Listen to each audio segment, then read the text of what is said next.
समन्ता चक्कवालेषु अत्रा गच्छन्तु देवता सद्धम्मं मुनिराजस् सुनन्तु सग्ग मोक्खदं ධම්මස්සවන කාලෝ අයං භදංතා ධම්මස්සවන කාලෝ අයං භදංතා ධම්මස්සවන කාලෝ අයං භදංතා නමෝ තස් භගවතු වරහතු සම්මා සම්බුද්දස්ස නමෝ තස් භගවතු වරහතු සම්මා සම්බුද්දස්ස නමෝ තස් භගවතු වරහතු සම්මා සම්බුද්දස්ස සබ්බේ ධම්මා අනාත්තාති යදා පඤ්ඤාය පස්සති අත නිබ්බින්දති දුක්ඛේ ඒස මග්ගෝ විසුද්ධියා. සදා බුද්ධ සම්පන්න පින්වත්නි, සම්මා සම්බුදු පියාණන් වහන්සේ දේශනා කරන්න යෙදුන ධර්මයට අනුව අපේ ජීවිත සකස් කරගන්න ඕනේ. මේ ජීවිතය සාර්ථක කරගෙන සසර ජීවිතය සුවපත් කරගෙන උතුම් නිවනින් සැනසෙනවා කියන අධිෂ්ඨානය ප්‍රාර්ථනාව අපි හැමදෙනාම ඇති කරගන්න ඕනේ. බුදුරජාණන් වහන්සේ නමක් පහළ වෙච්ච කාලයක ලෝකයේ සත්‍ය තත්ත්වය අපිට හම්බෙනවා. අපේ ජීවිත ඉතාමත්ම නිරවුල් කරගන්න අවශ්‍ය කරන සියලුම මඟ පෙන්වීම් අපිට ලැබෙනවා. ඉතින් අපි බොහෝමත්ම යහපත් චේතනාවල් පෙරදැරි කරගෙන මේ කටයුතු සම්පාදනය කරගන්න ඕනෑ. යහපත් චේතනාවල් කියලා කිව්වේ ධර්මය අවබෝධ කරගන්නටම හැම වෙලේම වෙහෙස මහන්සි දරන්න ඕනේ. හැම වෙලේම ඒ ධර්ම අවබෝධය සඳහාම ජීවිතය කැප කරලා තියෙන්න ඕන. ඒකන්තම් පරිපූර්ණං ඒකන්තම් පාරිසුද්ධං කියන විදිහට කෙනෙක් පැවිදි වෙනකොට පිරිසිදුවම පරිපූර්ණවම මේ පිළිවෙතේ යෙදෙන්න ඕන කියලා තමයි පැවිදි වෙන්නේ. ඉතින් ඒ අනුව තමන්ගේ ජීවිතයත් මේ ලැබිලා තියෙන උතුම් ධර්මයට අනුව සකස් කරගන්නවාමයි කියලා ඊටා දැඩි අධිෂ්ඨානයක් ඇති කරගෙන කටයුතු කිරීම ඉතාමත්ම වටිනවා. හැම වෙලාවකම වගේ හැම නිමේෂයකම වගේ ඒ සඳහා අපි පෙළ ගැහෙන්න ඕනේ. පෙළ ගැහිලා කටයුතු කරන්න ඕනේ. එහෙම මේ අපිට වෙන කරන්න දෙයක් නැහැ. ඊටාම ලොකු අසරණකමක් තියෙනවා. මොකක්ද පින්වත්නි තියෙන අසරණකම? පංච උපාදානස්කන්ධය අපිට පිහිටක් සරණක් ලබා දෙන්නේ නැහැ කියන එක හොඳට දැනගෙන හොඳට තේරුම් අරගෙන අපි අපේ ජීවිතය අවශ්‍ය කරන තැනට ගන්න ලොකු උත්සාහයක් ගන්න ඕනේ. හොඳයි. ඉතින් මේ දවස්වල අපි කතා කරමින් ඉන්නේ ත්‍රිලක්ෂණයෙහි අනිත්‍ය ලක්ෂණය සහ දැන් මේ කතා කරමින් ඉන්නේ අනාත්ම ලක්ෂණය ගැන. සබ්බේ ධම්මා අනාත්තාති යදා පඤ්ඤාය පස්සති අත නිබ්බින්දති දුක්ඛේ ඒස මග්ගෝ විසුද්ධියා කියන ගාථා ධර්මයට අනුව සියලු ධර්මයන් අනාත්ම බව. එතකොට මේ ලෝකයේ කිසිමම දෙයක් තමන්ගේ වසඟයට ගන්න බැරි බව මේකෙන් ගම්‍ය වෙනවා. කිසිමම දෙයක් අඩුම ගානේ නිවනවත්. දැන් ලෝකයේ සියලු දේ අනිත්‍යයි, නිවන නිත්‍ය දෙයක්. හැබැයි ලෝකයේ සියලු දේ අනාත්මයි, නිවන ආත්ම දෙයක් නෙවෙයි පින්වත්නි. ඒ මොකද ඒ බව හොඳට වැටහෙනවා ගාථා ධර්මය යෙදිලා තියෙන හැටි. සබ්බේ සංඛාරා අනිච්ඡාති යදා පඤ්ඤාය පස්සති සබ්බේ ධම්මා අනාත්තාති. සියලු ධර්මයන් අනාත්මයි. ඒත් එක්ක අපිට තේරුම් ගන්න ඕනේ සියලුම කිසි දෙයක් ඒ කියන්නේ ආත්ම කොට ගන්න පුළුවන් දෙයක් නැහැ කියලා. එහෙමනම් මගේ වසඟයට ගන්න පුළුවන් මාත්‍රයක්වත් මේ ලෝකේ තියෙන්න විදිහක් නැහැ. තියෙනවා වගේ දැනෙනවා නම් තුන් ලෝකාග්‍ර වූ අමාමෑණී සම්මා සම්බුදුරජාණන් වහන්සේ දේශනා කරා සියලු දේ අනාත්මයි කියලා. කියන්නේ මගේ වශයට ගන්න බෑ. මේ එහෙම වෙන්න ඕනේ, මෙහෙම නොවෙන්න ඕන කියලා තීරණය කරන්න බෑ. එහෙම තීරණය කරන්න බැරි මේ ලෝකයේ තියෙන දේවල් එහෙම තීරණය කරන්න බැරි තත්ත්වයක තියෙන්නේ මාත්‍රයක්වත් එහෙමනම් බෑ. ඉතින් දැන් මේකෙදී අපි විමසිලිමත් නුවණින් ලෝකය දිහා බලන කෙනෙක් තේරුම් ගත යුතු දේ තමයි එහෙනම් ඉතින් මට කිසිම විදිහකින් මට ඕන හැටියට ජීවත් වෙනවා කියන එක සිද්ධ වෙන්න බෑ කියන එක පරිපූර්ණ වශයෙන් දැනෙන්න ඕනේ. අන්න ඒක තමයි අපි විමසිලිමත් බලනවා මට හිතෙනවා නම් නෑ මේ කොටස පුළුවන් මට ඕන හැටියට තියාගන්න. නෑ මේ කොටස පුළුවන් මගේ දරුවන්ව පුළුවන්, මගේ ශරීරය පුළුවන්, මගේ ඥාතීන්ව පුළුවන්, මගේ ගෙදර පුළුවන්. එහෙමනේ අපි ජීවත් වෙන්නේ. එහෙම හැඟීමක් අපිට තියෙනවා නම් අන්නේ හැඟීම අපේ තුලින් අයින් වෙන්න සැබෑවට මේවා පුළුවන්ද කියලා විවෘත මනසකින් හිතලා බලන්න ඕනේ. දැන් අපේ ශරීරය ගැන අපි කලින් දවසේ සාකච්ඡා කරා. මේ ශරීරයේ ස්වභාවය සහ ක්‍රියාකාරීත්වය ගත්තාම ඒ ගැන හොඳට මෙනෙහි කරනකොට ආහාර ජීර්ණ පද්ධතිය ගැන, එතකොට ශ්වසන පද්ධතිය, ස්නායු පද්ධතිය, මේ වගේ රුධිර සංසරණ පද්ධතිය, මේ වගේ එක එක තියෙන එක කොටස් ඔක්කොම ගත්තාම මේ එකක්වත් මට ඕන හැටියට වැඩ කරනව නෙවෙයි.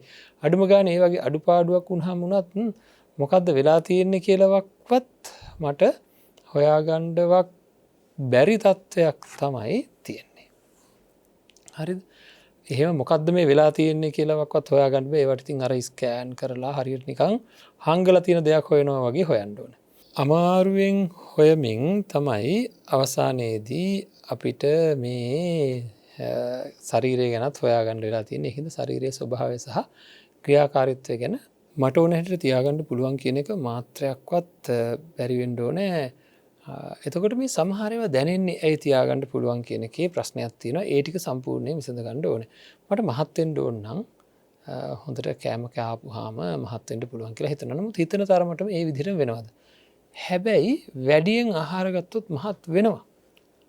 ඒකේ ඇත්තක් තියෙනවා. එන්න එතනදි හිතනවා මම හිතලා මහත් වුණා කියලා. හැබැයි සමහර අය ඉන්නවා අධික කෙට්ටුයි. හැබැයි ඒ කෙට්ටුකම නැති කරන්න කොච්චර කෑවත් අධික ස්ථූලතාවයකට එන්නේ නැහැ. හැබැයි ඒ වගේම තමයි සමහර අය ඉන්නවා කුරුල්ලෙක් වගේ කන්නේ බොහොම පොඩ්ඩයි කන්නේ ගොඩාක් මහත් වෙලා. ඒ මොකද? එහෙනම් මේ ලෝකයේ තියෙන එක න්‍යාය ධර්මයක් තමයි ආහාර. මොනවද? ශරීරයට බලපාන එකක්. ඒක දන්න මම මොකද කරන්නේ? ඒ දැනුම නිසා මේ ශරීරය මහත් කරගන්න ඕන වෙලා වැඩියෙන් ආහාර දානකොට මෙන්න මහත් වෙනවා. හරි. හැබැයි මම දන්නේ නැහැ කොහොමද ඒක වෙන්නේ කියලා. දර දාපුවාම ලිපට ගින්දර වැඩි වෙනවා. ඒ ගින්දර වැඩි කිරීම කියන දේ මට අදාළ නැහැ. මේක තේරුම් ගන්න මේක චුට්ටක් තේරුම් ගන්න අමාරු ගතියක් තියෙනවා මේ සංකල්පයේ. මේ ලෝකයේ මේ දේ තිබුණොත් මේ දේ වෙනවා කියන සංසිද්ධියක් තියෙනවා. ඒකට කියන්නේ පටිච්ච සමුප්පාදය කියලා. ඉමස්මින් සති ඉදං හෝති ඉමස් උප්පාදා ඉදං උපජ්ජති. ඒ න්‍යායමය ධර්මයට අනුව ඉමස්මින් අසති ඉදං න හෝති ඉමස්සු නිරෝධා ඉදං නිරුජ්ජති. ඉතින් මොනවා හරි දෙයක් හටගත්තොත් හටගන්නේ ඒ යම්කිසි හේතුවක් තියෙනවා නම්. ඒ වගේම තමයි ඒ හේතුව නැත්තම් හටගන්නේ නැහැ. එතකොට අපි දන්නවා ආහාරය මේ ශරීරය හටගන්න එක හේතුවක්. ඒ හේතුඵල ධර්මයේ මේ ලෝකයේ තියෙනවා මේවා මෙහෙමයි වෙන්නේ මෙහෙමයි වෙන්නේ මෙහෙමයි වෙන්නේ මේක තිබ්බොත් මේක වෙනවා මේක තිබ්බොත් මේක වෙනවා කියලා මේ හැම තැනම තියෙන එහෙම එකක්. හරිද? අපි දන්නවා මේ පේන්න තියෙන දේවල් ගත්තොත් එහෙම දැන් මේ ධර්මාසනය ගත්තොත් අපි දන්නවා යම් ආකාරයක සමහර දේවල් මේකට කිට්ටු කරලා තිබ්බොත් ඉක්මනට දිරනවා. හැම වෙලේම වතුර වැටෙන්න දීලා තිබ්බොත් දිරනවා. එහෙනම් වතුර හේතු වෙනවා. හරිද? එතකොට සමහර වෙලාවට සමහරු දන්නවා මුහුදු කරේ තියෙන වාහන ඉක්මනට දිරනවා. ඒ මොකද ලුණු ලවණය තදින් දිරන්න හේතු වෙනවා. අන්න එහෙම මේ ස්වභාව ධර්මයේ නීතියක් තියෙනවා. අපේ හිතේ එහෙ වගේ නීතියක් තියෙනවා. සිතුවිලි වලටත් නීතියක් තියෙනවා. ශරීරයේත් නීතියක් තියෙනවා. එක නීතියක් තමයි වැඩියෙන් ආහාර ගත්තොත් ස්ථූල භාවයට පත් වෙන එක නීතියක්. ඉතින් ඒක දන්න මම කෙට්ටු වෙලා ඉන්නවා නම් මං වැඩියෙන් ආහාර ගන්නවා. එතකොට මේක සිද්ධ වෙනවා. අන්න ඒ වගේ සිද්ධ වෙන දේවල් ගොඩක් තියෙනවා මේ ලෝකේ. අන්න ඒ දේවල් වලට පින්නන්නේ අපිට හිතෙන්නේ මොකක්ද මං තමයි මේ දේ කරේ කියලා. හරි හොඳ නරක හොඳට කියලා දුන්නොත් ඒ හොඳ නරක වලට අනුකූල සිත් පහළ වෙන්න පටන් ගන්නවා.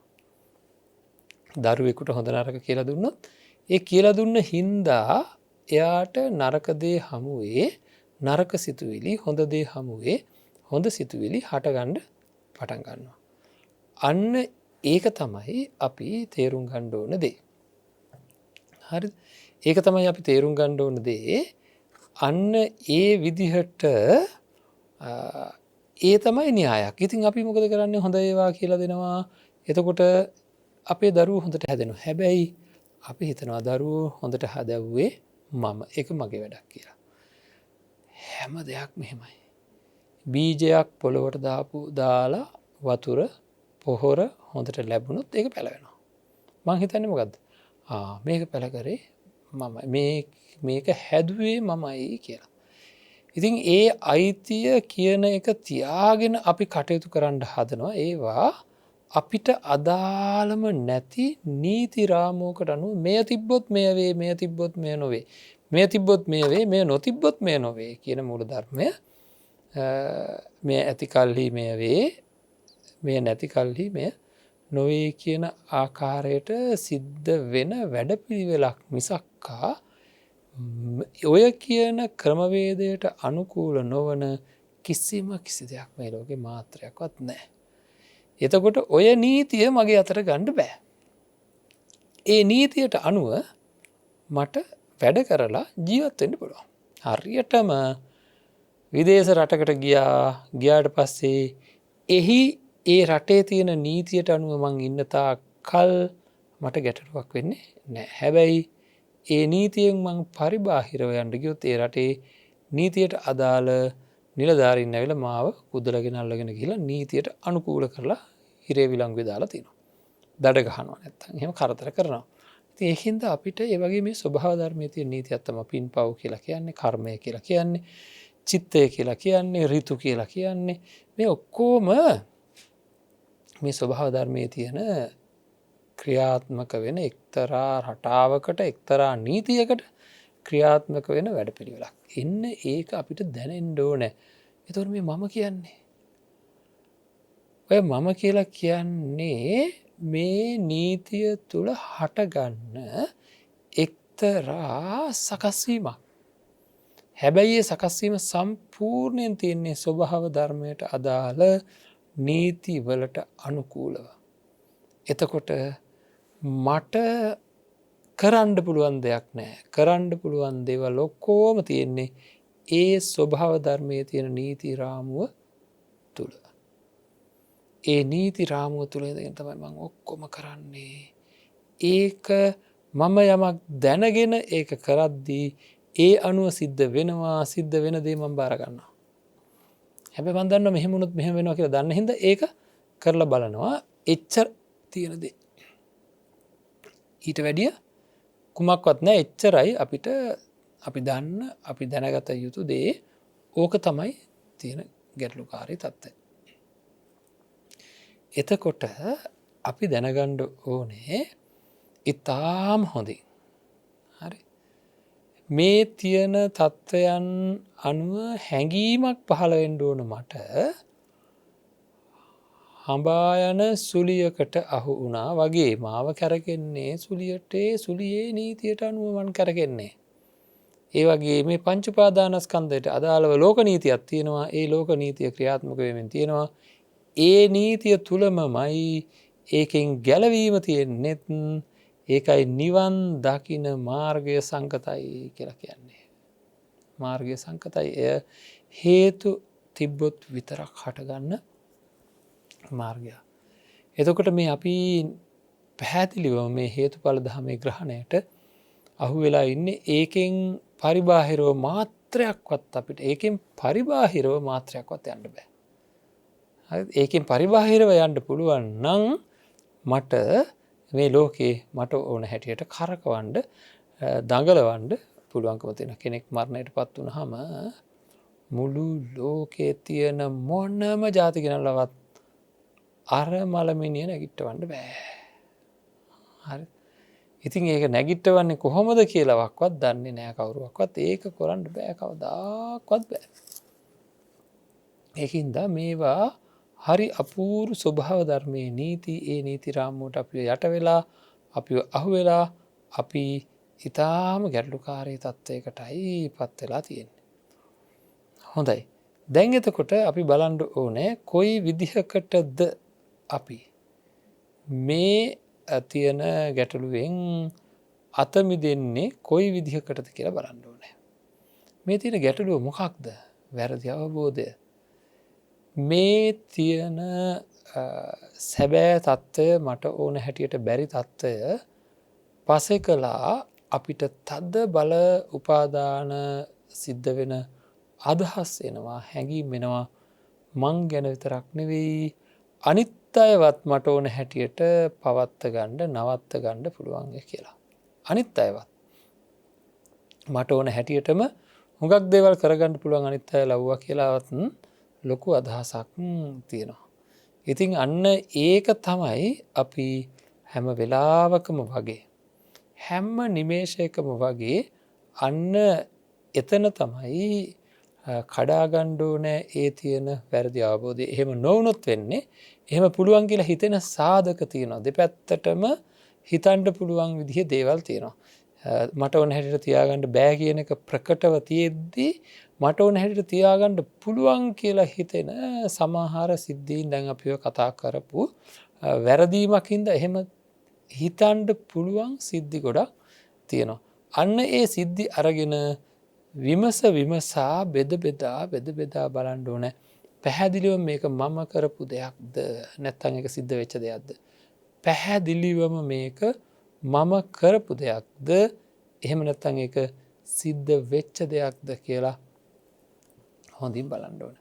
අන්න එතකොට තමයි අපිට පුළුවන්කම තියෙන්නේ ඔය කියන ඊ타මත්ම වටිනා අවබෝධයට එන්න මේ ලොවේහි කිසිවක් මට ඕන විදිහට හටගන්නේද නැත, වෙනස් වෙන්නේද නැත, නැති වෙන්නේද නැත. ඒ ගැලීමට මාව අහුවෙලා කියන එක දැනෙන්නේ. ඉතින් ඒක තමයි අනාත්ම ලක්ෂණය පටිච්චසමුප්පන්නව සිද්ධ වෙනවා කියන හැඟීම තමයි අපි උපදවා ගන්න ඕනේ. අපිට ඕන හැටියට තියාගන්න බෑ කියන අදහස තමයි අපේ තුලින් තේරුම් ගත යුතුව තියෙන්නේ. හොඳයි. එතකොට දැන් අපි මේ ශරීරය ගැන එහෙම කතා කරා. දැන් ඔන්න අර අභියෝග ජය ගන්න තියෙන වෙලාව මේ ශරීරය දැන් කෙනෙකුට හිතන මට ඕනනම් ඉඳ ගන්න පුළුවන්, මට ඕනනම් නැගිටින්න පුළුවන්. ඒවා කියනකොට ඇත්තටම ඒවා මට ඕන හැටියට ගන්න පුළුවන් නේද කියලා. දැන් හාමුදුරුවෝ බණ කියන්නේ හාමුදුරුවන්ට ඕන හැටියට මට හිතෙනවා. ඔව් මම බණ කියන්නේ මට ඕන හැටියට කියලා. හරිද? දැන් එතකොට ඒ ප්‍රශ්නේ විසඳගන්නේ කොහොමද? සබ්බේ ධම්මා අනාත්තාති කියලා තියෙද්දි. මේ සිද්ධ වෙන මේ මොහොතේ මේ සිද්ධ වෙන ධර්මය මගේ මුවින් එළියට ඒම මේ ශබ්ද එන එක තුල මොන තරම් ලොකු අතීත හේතු කන්දරාවක් තියෙනවද? දැන් මම කන්දරාවක් කියලා කිව්වා. ක සද්දී, අල්නයන්න සද්දී, දයන්න, රායන්න මේ ඔක්කොම ඉපදෙනකොට මට බෑ. හරි. රා කියන්න බෑ කොහොමත්. කා කියන්න බෑ කොහොමත්. කන්දරාව කියලා කියන්න බෑ. කන්දරාව කියලා කියනකොට ගොඩ කියන අදහසක් එන්නෙත් නෑ. හරිද? එහෙම ගොඩක් ගැන කියන්න මම මේ ටික කියන්න මේ වචනේ එන්නේ මගේ අතීත දැනුම හේතු වෙලා. ඒ විතරක් නෙවෙයි ඒ අකුරෙන් අකුර සද්ද වෙන්නේ ඒවා එකතු වෙන්නේ අතීත සංඥාවල් හේතු කොටගෙන. ඊළඟට ගුරුවරුන්ගෙන් අසා දැනගත් ධර්මය තමන්ගේ තුලින් අත්දකින්නට භාවනා ආදී යෙදිලා ඒ ධර්මයේ ප්‍රායෝගිකව අත්දැකීමින් ඇති වෙච්ච වෙච්ච යම් කිසි දැනුමක් තියෙනවද ඒවා හේතු වෙලා මිශ්‍ර වෙලා එකතු වෙලා සහ බුදුරජාණන් වහන්සේගේ අවවාද ඇහිලා චරත භික්කවේ චාරිකම් බහුජන හිතාය බහුජන සුකාය මේ තියෙන පීඩනයෙන් අතමුදවන්නට තවත් කෙනෙක්ව ඒ පීඩනයට ලක්වෙන එක නවත්වන්නට හිතක් තුළ ඇතිවෙන මෛත්‍රිය කරුණාව කියන ඒවා යෙදෙන්ඩ ඕනෑ ඒ ඔක්කෝම යෙදුනහම මේ වැඩේ මෙතන වෙනවා. මේ වචන කියනවා නෙවෙයි කිය වෙනවා කියන එක ගැන. අපි අති මහත් වූ විශ්වාසයක් තියාගෙන නමුත් ඒවා පිළිබඳව විමසිය යුතු තැන්වල විමසන්ඩ ඕන මේක ඔප්පු කර ගණ්ඩ ඕන කියලා මේ ඔප්පු කළ හැකි දෙයක් මේක පිළිබඳව කිසිම සැකයක් නෑ නමුත් මේක තේරුම් ගණ්ඩ ඕන දෙයක් කියලා. එතකොට බලමු වචන කියවෙන්නේ හෙල්ලෙන්නේ නැගිටින්නේ ඉඳගන්නේ මේ ඔක්කෝම කරන්නේ කොහොමද කියලා චුට්ටක් විමසල බලමු මේ ඕ කියනකට මෙන්න මෙහෙම කියනවා අපිට ඇහිලා තියෙනවා අපේ පින්නත්නේ මට හිතුනොත් මන් දැන් නිදාගන්නවා මට හිතුනොත් මන් දැන් නැගිටිනවා මට හිතුනොත් මන් දැන් ওই ගමන යනවා මට හිතුනොත් ඒ ගමන යනවා මට හිතුනොත් මං ඒ ගමන යන්නේ නැහැ හරි මට හිතුනොත් මං අහවල් ජාතිය ඇඳුමක් ඇඳගෙන එනවා මට හිතුනොත් මම මෙන්න මේ වගේ මගේ ශරීරය මෙන්න මේ විදිහේ විලාසිතාවල් සිද්ධ කරනවා ඒ වගේ ඉතින් එක එක දේවල් තියෙනවා එක කෙනාට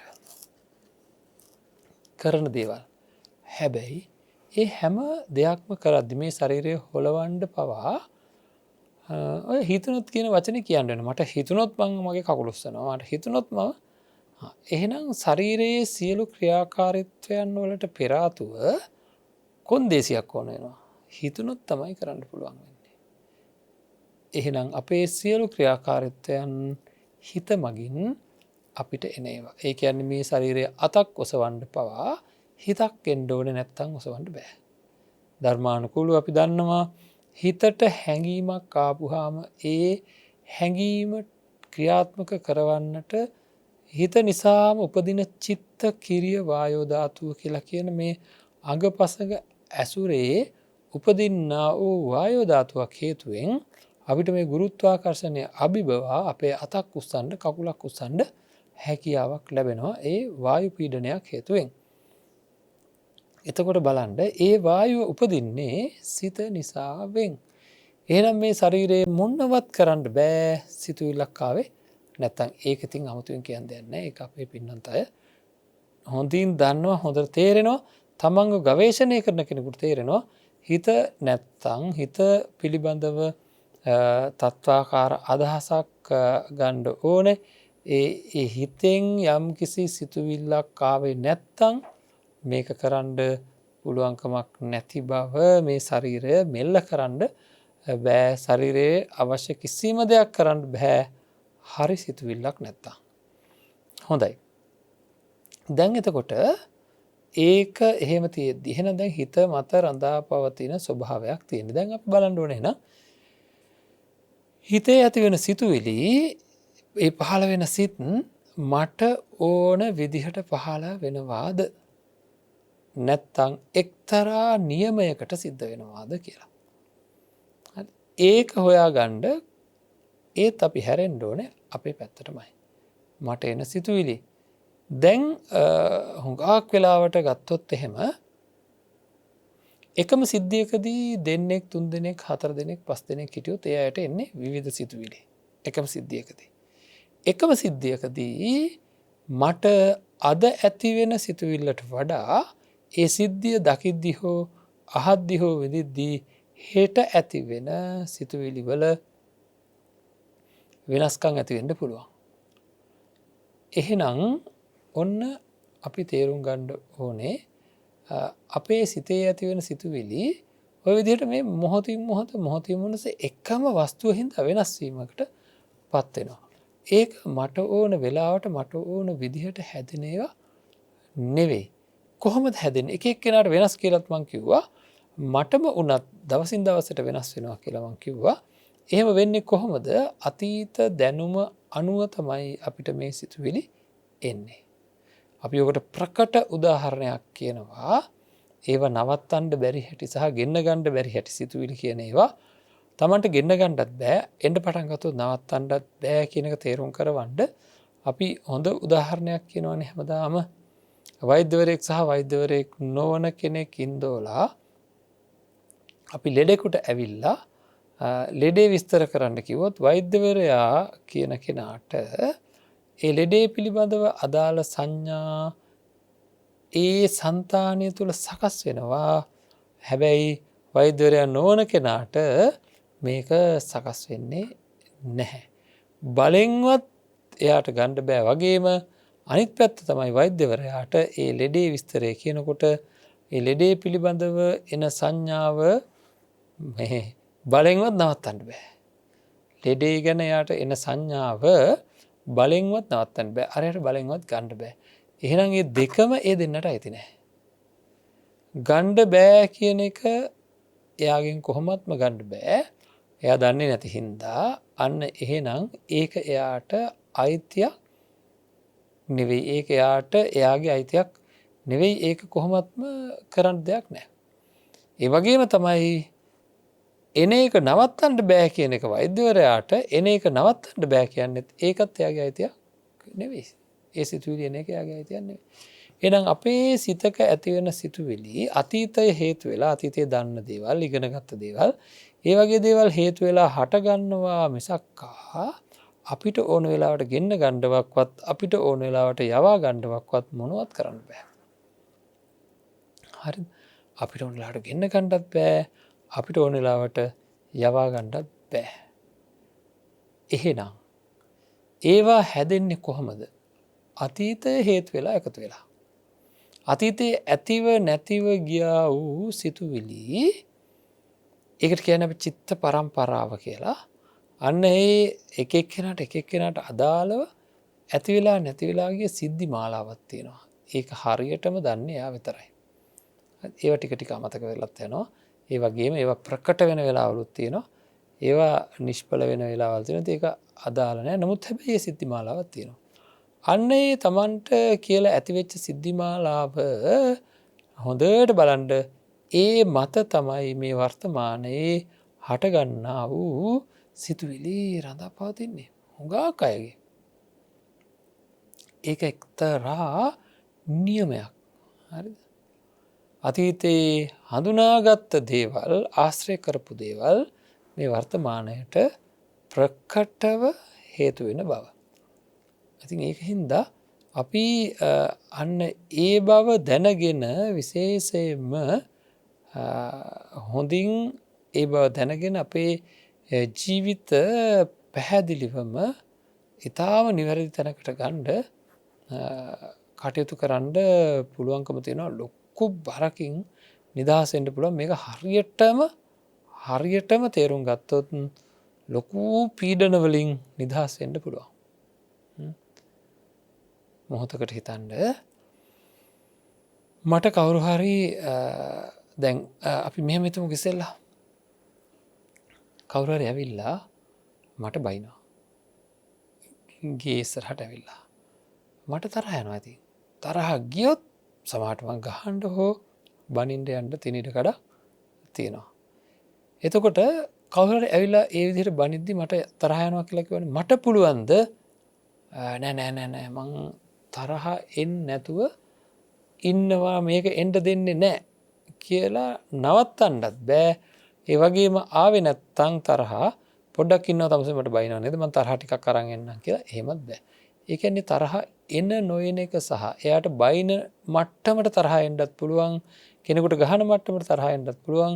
ඒවා එන නොවන එක තීරණය කරන්නේ තරහ එන එක හෝ නැති එක තීරණය කරන්නේ මම නෙවෙයි. එහෙනම් කෙනෙකුට ගහන්න හෝ බයින මට්ටමට මට තරහ ආවනම් ඒක යම් කිසි අතීත හේතු නිසා ආපු දෙයක් මිසක්කා මං කරගත් එකක් නෙවෙයි. මගේ පැත්තෙන් තේරුම් ගන්න ඕන ඒක මං කරගත්ත දෙයක් නෙවෙයි මට තරහ ආපු එක. ඒ වගේමයි අනිත් අයටත්. එතකොට මට තරහ වෙලා මං කාට හරි ගහන්න ගියා නම් බයින්ඩ ගියා නම් ගැහුවා නම් බැන්න නම් ඒකත් මං කරපු දෙයක් නෙවෙයි. හරි? ඒකත් මං කරපු දෙයක් නෙවෙයි. එහෙනම් එතනත් එනවා පැහැදිලිවම ප්‍රශ්නයක්. හරිද? ඒවා කවුද කරේ එතකොට? ඒවා සිද්ධ වෙච්ච දේවල්. අන්න ඒ සිද්ධ වෙච්ච දේවල් හේතු නිසා සිද්ධ වුණා. ඒක තමන් දිහා බලපුවම හොඳට පේන්නේ. මට තේරෙනවා මං කාට හරි ඇත්තටම කවදා හරි දවසක බැන්න නම් ඇති වෙනකම් ගැහුවනම් ඒක මගේ පාලනයක් නැතුවම තමයි ඒක උනේ ඇත්තටම. පාලනයක් තිබ්බම ඒක වෙන්නේ නැහැ. ඒ වෙලාව ඒක නවත්තන්න බෑ. හරි. ඒක තමයි අපි තේරුම් ගන්න නැත්තේ. කවුරු හරි කිව්වොත් එහෙම ඒක නොකර ඉන්න තිබුණා කියලා මං කියනවා මට ඒ වෙලාව ඉවස ගන්න බැරි වුණා. ආයෙනම් බැරි වුණා. එහෙම ඕන තරම් කියන්න අවස්ථා අපි අතර තියෙනවා. එහෙනම් ඉතාම හොඳින් තේරුම් ගන්න වෙනවා අපේ ජීවිත ඉතා නිරවුල්ව තේරුම් අරගෙන කටයුතු කරන්න අපිට තියෙන අවස්ථාව තමයි මේ. ඒ අවස්ථාවට අනුව අපි අපේ ජීවිත තේරුම් ගත්තොත් අන්න අයගේ ජීවිත තේරුම් ගත්තොත් අපිට ලොකු විසඳුමක් තියෙනවා ජීවිතේ. ඇති කරගත හැකි අති විශාල විසඳුමක් තියෙනවා. ඒ තමයි අන් අය කරන සියලු දේට තමන්ට සාපේක්ෂව හිතපුවාම මට සාපේක්ෂව හිතලා බලන්න මගේ තුල හටගන්න සියලු සිතුවිලි පින්නත්නේ අනිවාර්යයෙන්ම සියලුම සිතුවිලි ගත්තොත් එහෙම ඒවා කොහොමත්ම මං හිතලා ඇති කරගන්නේව නෙවෙයි. හරිද? මම හිතලා ඇති කරගන්නේව නෙවෙයි. එතකොට මගේ ක්‍රියාකාරීත්වයට අදාළ සියලු සිතුවිලි ඇති වෙනවා නම් ඒවා මට අදාළව නෙවෙයි. ඒවා අතීත හේතු නිසා හටගන්න ඒවා. අතීතේ මන් දන්න දේවල්, අහලා තියෙන දේවල්, විඳලා තියෙන දේවල් අනුව තමයි ඒ සිතුවිලි එන්නේ. නොදන්නවනම් එන්නේ නැහැ. ඒ වගේ තමයි එතකොට චුට්ටක් හිතන්න වෙන කෙනෙක් යම් වැරදි සිතුවිල්ලක් ඇවිල්ලා මට බැන්න හෝ කේලම් කිව්වා හෝ මොනවා හරි දෙයක් කරා. එයා වැඩ කරන්නේ එයාගේ සිතුවිලි උපකරණය කියලා කියමුකෝ අපි ඒකට. අන්න ඒකේ උපදින ඒ සිතුවිලි වලට අනුව ඒවා මට ඕන විදිහට උපදින්නෙත් නැහැ, එයාට ඕන විදිහට උපදින්නෙත් නැහැ. ඉතින් සමහරවිට විෂම සිතුවිලි උපදිනවා එතන. ඒ විෂම සිතුවිලි ඇති කර ගැනීමේ අයිතිය එයාට නැහැ. ඔන්න ඔතෙන්ට මූණ දෙන්න අපිට හරිම අමාරුයි. අමාරු වෙන මොකක්වත් හින්දා නෙවෙයි. ඕක කියනකොට තේරෙනවා. කොච්චර තේරුණත් පින්නත් නේ. ඕක විතරක් අපිට කොහොමත්ම කිසිම විදිහකින් අපේ හිත පිළි අරගන්න දෙන්නේ නැහැ. විශේෂයෙන්ම තරහකාරයන් හමුවේ.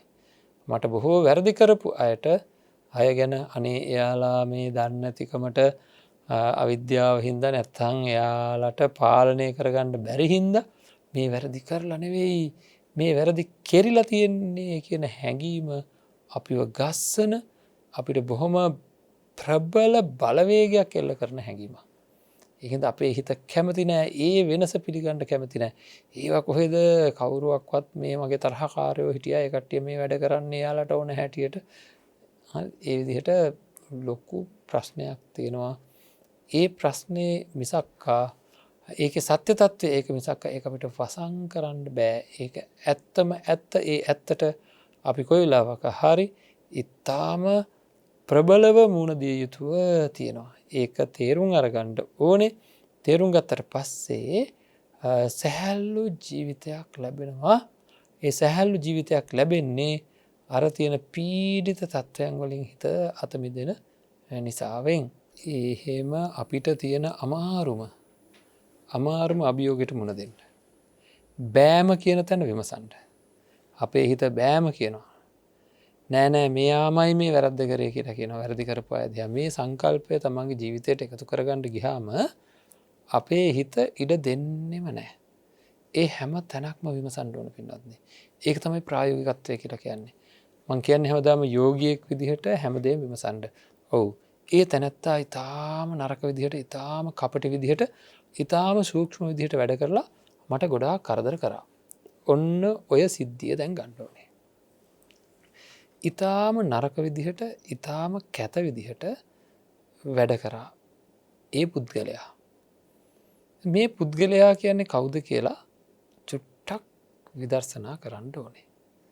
අපේ පින්නත්නි දැන් ඔය වන් කියපු වචන ටිකත් එක්ක තමයි සංසාරික ජීවිතයේම අපි යන්නේ. ඒ පුද්ගලයා මට මෙච්චර නපුරුකං කරා මෙච්චර කුහකකං කරා අන්න ඒ විදිහට ඒක සිද්ධ නොවිච්ච දෙයක් සැබෑවටම එතන ඒක සිද්ධ නොවිච්ච ගැන ඒක සිද්ධ වෙච්ච දෙයක් එනමුත් කවුරුවත් කරපු දෙයක්වත් එහෙම නැත්තං මං කරපු දෙයක්වත් එතන කරවපු කෙනෙක්වත් පැහැදිලිවම නැහැ සිද්ධියක් වුණා විතරයි. ඒ වෙච්ච සිද්ධියේ වගකීම ඒ පුද්ගලයා කියලා බාරදෙන්ට බැහැ. ඒක පිළිගණ්ඩ අපේ හිත කැමති නැති අර අධික තරහ හෝ අධික ලෝභය නිසාවෙන්. ඉතින් අපි කොච්චර අනාත්මයි කිව්වත් තමන්ගේ පැත්තෙන් තමන් විමසල බලලා තමන්ගේ පැත්තෙන් තමන් විමසල බලලා ඔය කියන තත්ත්වය තේරුම් අරගත්තේ නැත්තං ඔය කියන තත්ත්වය තේරුම් අරගත්තේ නැත්තං කවදාක්වත් අපිට ඔය වෛරී සිතුවිලි වලින් එකන පුද්ගලවාදයෙන් තියෙන වෛරය තියෙන්නේ මෙහෙමනි අන්න ඒ වෛරී සිතුවිලි වලින් සම්පූර්ණයෙන් අතමිදෙන්ට බෑ යටපත් කරගන්න පුළුවන් වේවි. සම්පූර්ණයෙන් අතමිදෙන්ට නං පුළුවන්කමක් නෑ. ඉතින් ඒක අපි ඉතාමත්ම හොඳින් තේරුම් අරගෙන අපිටම එන අභියෝගය ජයගණ්ඩ. තමන්ට මෙන අභියෝග ජයගන්නට කවුද දැන්ගතකොට මේ පුද්ගලයා කියලා කිව්වහම බලන්ඩ එතන එයාගේ අතපය එස වුණා එයාගේ කටින් වචන කිය වුණා ඒ ඔක්කොම සිද්ධුවනේ මේ දිව එහාට මෙහාට වෙලා කටේ තොල් එහාට මෙහාට වෙලා තමයි උඩුතල්ලයෙන් හිර වෙලා මේ සද්ධ වගේක්කාව ඒ සද්ධය ඉගෙන ගන්න තිබ සද්ද හරිද ඊළඟට එයා නරක දේ කරා ඒ සිද්ධියේදී එයා නරක විදියට හැසිරුණේ ඒ සිද්ධියේදී එයාට නරක විදිහට හැසිරෙන්ඩ හේතුවෙන සිතුවිලි ආපු හින්දා. හොඳ විදිහට තව කෙනෙක් ඒ සිද්ධියේදීම හැසිරුණ ඇතකොටම අපි කියනවා අරයට හොඳ වෙලා ඉන්ඩ පුළුවන්කම තිබුණා නං මෙයාට හොඳ වෙලා ඉන්ඩ බැරිවුණේ ඇයි කියලා. අරයට හොඳ වෙලා ඉන්ඩ පුළුවන්කම තිබුණා නං මෙයාට හොඳ වෙලා ඉන්ඩ බැරිවුණේ ඇයි කියලා. ඒක තමයි ප්‍රශ්නය විසඳ ගණ්ඩ පුළුවන්කම තියෙන්නේ. එක පුද්ගලයකුට එක තැනකදී යහපත් සිතුවිලි පහළ වෙන්නේ එයාගේ අතීතයේ එයාට හම්බෙලා තියෙන දැනුම අත්දැකීම් ආශ්‍රය මේ ඔක්කෝම නිසා අතීතයේ පහළ වනායාට යම් කිසි සිතුවිලි එන්න ඒ සිතුවිලි හේතු වෙලා එකතු වෙලා යට හොඳ සිතුවිලි ටිකක් අමාරු තැනකදිත් යහපත් සිතුවිලි එනවා. සාමාන්‍ය ලෝකයේ මිනිහට තරහයන වෙලාවටත් මෛත්‍රී සිතුවිලි යාට එනවා. ඉතින් එන විදිහට එයා ඒක පුරුදුුවෙන්ඩ අවස්ථාව යට ලැබිලා. ඒ සිද්ධියේදීම අනිත් පුද්ගලයා නරක විදිහට හැසිරෙන්නේ එයාට ඒ ආභාෂය නැතිහින්දා. එයාට ඒ තැනේදී ඒ අවස්ථාවේදී එයාට එන්නෙම නරකම නරක සිතුවිලි හොඳ සිතුවිලි මාත්‍රයක්වත් එයාට එන්නේ නෑ. එන්න ඇත්තයයි හොඳ සිතුවිලි එන්ඩ යහපත් සිතුවිලි එන්ඩ එයාට එන්ඩ නෑ එන්ඩ නෑ එන්න නෙවෙයි එන්ඩ නෑ කාට වගේද වෛද්‍ය විද්‍යාව ඉගෙන ගත්ත නැති කෙනෙකුට ලෙඩෙක් දැක්කාම කිසිම විදිහකින් ඒ ලෙඩේ ගැන අදහසක් එන්න ඕකෙද අපට තරහයන්න ෑන ඔබන්ඩ සිතුවිලි ගැනම අපි හරියට දන්නවනම් අපිට තරහයන්න එක ඕක හොඳ උදාහරණයක් ඒක යන්නේ මං ගිහිල්ල මේ මනුස්සයට ලෙඩේ කිව්වා කාටද මේ බාර හිටිය සාමාන්‍ය කෙනෙකුටම කිව්වා ලෙඩේ ඒ මනුස්සය ඒ ලෙඩේ හඳුනගත්තේ නෑ ඒල මනුස්සය මට බෙහෙතක් කිව්වේ නෑ කියලා මට තරහ යන්නේ නෑ අර බලන්ට දොස්තර මහත්තයා ළඟට ගිහලා මම ඒක කිව්වා ඒ මනුස්සයට පුළුවන් නම් ඇයි මේ මනුස්සයට බැරි අපි හේතුව දන්නවා එයාට එහෙම සිතුවිලි එන්ඩ අතීතයේදී එයා වෛද්‍ය විද්‍යාව ඉගෙනගෙන නෑ කියන හේතුව අපි දන්නවා අපිට ඒ සංඥාව තියෙනවා ඒකින්ද වෛද්‍යවරයෙක් නෝන කෙනෙක් ළඟට කියලා ලෙඩේ කියලා එයා මොකුත් ප්‍රතිචාරයක් දැක්වේ නෑ කියලා අපිට තරහ කෙන්නෑ අන්න ඒ වගේ හැම දේම හෙමයි. හැම දේකදිම ඒ කෙනාට සිතුවිලි එන්නේ ඒ කෙනාගේ අතීත හේතු අනුව විතරමයි. අතීත හේතු අනුව විතරමයි. අන්න ඒක අපි හොඳට සිහියේ තබාගත යුතු කාරණාවක්. ඒ අපිට හොඳට පුරුදු වෙන තුරු ඒ සංඥාව අපි තුළ එන තුරුම අපේ සිද්ධී විශ්ලේෂණය කර බලන්ට මේකට ලොකූ කාලයක් ගණ්ඩ. මේක ගොඩක් දවස් කතා කරමු. වන් කියන්න අපේ පින්නන්ත අයට අපි බොහෝ ධර්ම කරුණු කතා කරනවා. ඒව නෙවෙයි මේ වගේ එකක් කරගෙන මේක පුහුණු කරන්න. හරිද? ඒක නැවත අත්දකින්ට. නැවත තමන්ගේ එන ප්‍රශ්න මේ මූලධර්මය යොදමින් දිය කර හරින්ට මේකෙන් දිය වෙනවා. හැම කෙනාටම තමන්ගේ පැත්තෙන් සමාව දෙන්ඩ කෙනෙක් නෑ එතකොට. සමාව දෙන්ඩ දෙයක් නෑ එතකොට. මතකට මම ගොඩක් වතාවක් කියන උදාහරණයක් ශරීරයේ තුවාලයක් වෙලා තියෙද්දී ඒ කාගෙහරි මූුණේ ගෙදරක ඉන්න මහත්තයෙකුට නෝනෙක්ගේ මූුණක ගෙඩියක් ඇවිල්ල තියෙන දැකලා තරහයන්න නෑනේ. තමුසේ මොකද මේ ගෙඩියත් දාගත්තේ කියලා තරහයන්න නෑන. ඒමකදේ ගෙඩිය එයා දාගත්තේ නෑ කියලත් දන්න හින්ද තරහ යන ස්වභාවේ නෑ. ඒ වගේමයි නෝනෙකුට තරහගිහිල්ල මහත්තයකුට බයිනකුට ඒ මහත්තයට එන්ඩෝන මේ තුවාලයක් වෙලා නැත්තන් ගෙඩියත් දාල වගේ හැඟීමක්. ඒ හැඟීම එනවා නං තරහයන්න නෑ. හරි. ඉතින් ඒ තරහයන්න ඒක එයා කරගන්න දෙයක් නෙවේ යායට හේතු නිකම් වචනයක් නෙවේ. අපි මොකරයක්නට එතන හේතු යෙදිලා ඒකින් දවන්න තරහයන්න කියලා වචනෙන් හරි කියන්න පුරදුවන කරන්න ලොකුද. නමුත් එහෙමනේ වචනයට එහාගේ හැඟීමක්. කොයි වෙලාවකවත් අපි වෛද්‍යවරයෙක් නොවන කෙනෙකුට ඒ සිතුවිල්ල ආවෙනෑ කියලා අපි වචනෙන් හිතන්න මෙයා වෛද්‍යවරයෙක් නොවේ ඒකින්ද මෙයාට ආවෙනෑ වචනෙන් හිතන්න අපිට ගැන හැඟීමක් තියෙනවා. අන්න ඒ හැඟීම ඒ දේ පිළිබඳව හඳුනා ගැනීම නිවැරදිව සිද්ධ වෙන ඒ හැඟීම ඒ සංඥාව අපිට එන්ඩෝනෑ. ඒක එන විදිහට අපි දීර්ඝ වසයෙන් පුහුණු කරන්න. මං හිතනවා මේ කියන දේ තේරෙන ඇති කියලා මේක ජීවිතයට මහා පුදුමාකාර විසඳුමක්. සහනෙන්ම ජීවත්තෙන්ට ලොකූ ප්‍රශ්නයක් මේ විස දෙන්නේ. හරි ලොකූ ප්‍රශ්නයක් මේ විස දෙන්න පුදුමාකාර උපේක්ෂාවකින් ඉට පුළුවන් මේ තමයි ආත්මීය සංඥාව දුරුකර ගැනීමට ගන්න අභියෝගාත්මක අති ප්‍රබල පුහුණුවක් එක. ඒකට ආසන්නට යන්ඩ මේක හේතු වෙනවා. ඔය විදිහට සාමාන්‍යයෙන් මුලදී මොක දැන් අපි මේ තව කතා කරේ නෑනේ චක්කුන් අනත්තා රූපන් අනත්තා ඒ විදිහට මේ ඉන්ද්‍රියන්වල අනාත්ම ස්වභාවය තේරුම් ගණ්ඩ ඒ ඉන්ද්‍රියන්වල අනාත්ම ස්වභාවය තේරුම් ගණ්ඩ පෙරාතුව මේ අනාත්ම හැඟීමයි මේ හඳුනාගන්නේ ඒක අපේ මේ ක්‍රියාකාරිත්‍යයන්වලට යොදන්න ඕනේ. මගේ සිද්ධි ටිකට යොදලා ඒ සිද්ධි අහෝසි කරන්න ඕන. ඒ සිද්ධි අහෝසි කරන්න ගන්න උත්සාහය හැමවෙලේම තියෙන්ට ඕන. ඒකයි මං කිව්වේ නැවත විමසා බලන්ඩ අරගෙන කිසිම දෙයක් ඉතුරුවෙන් දෙන්න එපා. සැක තැන් තියෙනවනගේ සියලු සැකතැන් මට ඕන හැටියට කරන්න පුළුවන් කියලා යම් කිසි සැකයක් ඇතිවෙන හැම තැනක්ම විනිශ්චය කළ බලන්ඩ. එතකොට තේරේවී කිසිම ගැටලුවක් නැතුව තමන්ට මේ හැම දේටම මුණදී ගණ්ඩ පුළුවන්කම තියෙන බව හැම්ම දේටම මුණදී ගණඩ පුළුවන් අපේ පින්නත්න්නේ අපරාධ කියලා හිතෙයි.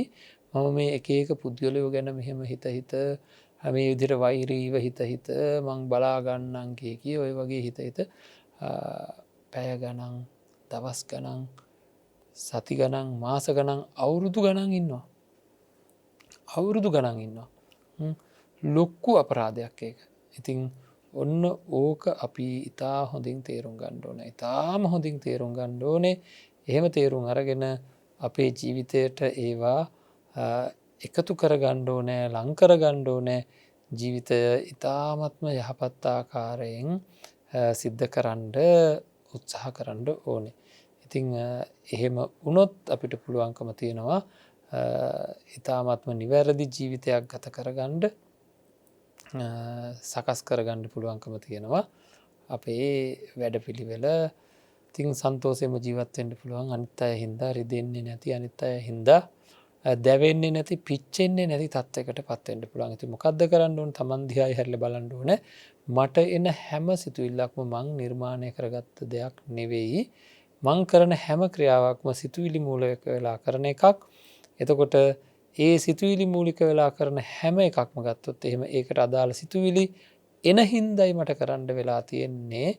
මට නිර්මාණය කරගන්න බෑ සිතුවිල්ලක් කියන එක.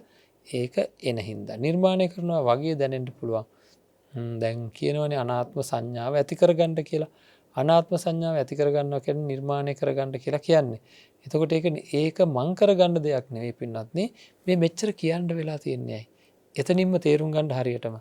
මේ තරම්ම මේ කියන්න වෙලා තියෙන්නේ මේ තරම්ම නැවත නැවත කියන්නේ මේ කියන ඒවා හේතු වෙලා. ඒකල අපි කියනවන්නේ දැන් මේක නැවත වඩන්න කියලා. එතකොට ඒකත් හේතු වෙලා එන්න එතකොට දැනුමක් ඇති වෙනවා. මේක කරොත් මේක වෙනවා. මේක කරොත් මේක වෙනවා කියලා දැනුමක් ඇති වෙනවා. ඒ දැනුමත් හේතු වෙලා ඔක්කොම හේතු වෙලා තමයි අන්තිමට මේ පින්වන්ත අයට උනන්දුවක් ඇති වෙන්නේ මේක කරන්න ඕන කියලා.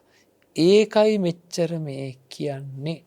හරිද? ඒ හේතු සකස් වෙන්න හේතු සකස් කරගන්න පහසු වෙන්නයි මෙච්චර මේ නැවත කියන්නේ. හැමදේටම හේතුවක් වෙනවා. සම්මා සම්බුදුරජාණන් වහන්සේ නමක් පහළ වෙලා ධර්මය දේශනා කළා. ඒ ධර්මය ඇහිච්ච පින්වන්ත කුල පුත්‍රයෝ කියලයි ඔය දීඝනිකායේ සූත්‍රවල තියෙන්නේ. ඒ ධර්මය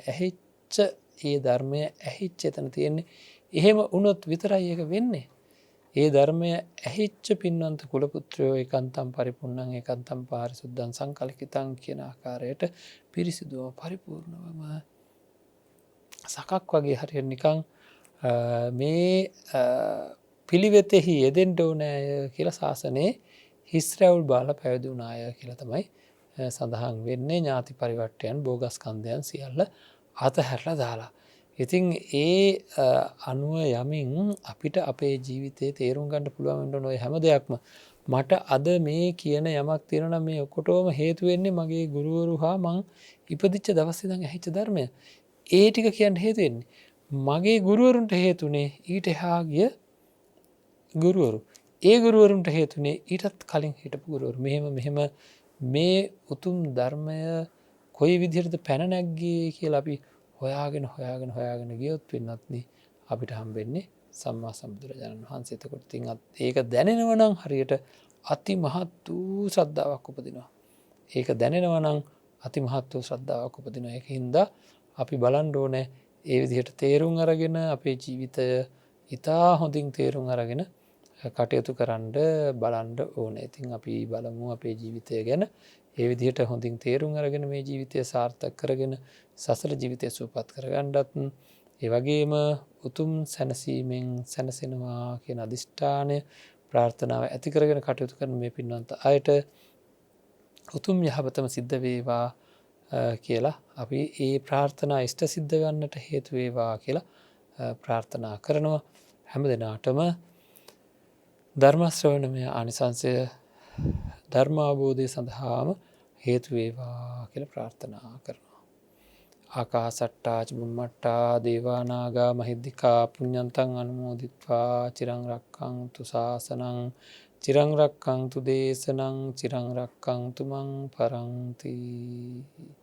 හොඳයි පින්වත්නි, අද දවසේ නිවසට මේ ධර්මය අරගෙන එන්නට හේතු වෙන්නේ ජයමග රූපවාහිනියේ අපේ පින්නන්ත දරුවන්ගේ සත්ක්‍රියාවන් හේතු වෙන්න. ඉතින් එයාට අපි ප්‍රාර්ථනා කරමු කායික මානසික පුංචි හෝ දුකක් කරදරයක් වෙලා තියෙනවා නම් ඒ සියලු දුක් කරදර දුරවන්නට හේතු වේවා. උතුම් ධර්ම අවබෝධය සඳහාම හේතු වේවා. ඒ වගේම කල්යාණ මිත්‍ර දායකත්වය ලබා දෙන පින්නන්ත අය සිද්ධ කරන්නේ මහා සත්භාවයෙන් සිද්ධ කරන උතුම් පින්කමක්.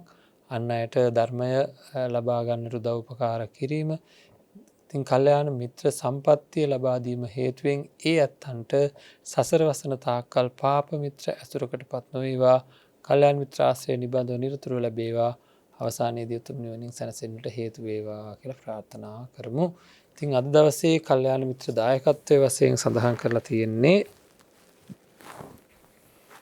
සජිත් හෙට්ටිආරච්චි මහතාගේ භාර්යාව වන ශෂිකලා විජේසේකර මහත්මිය විසින් කියලා.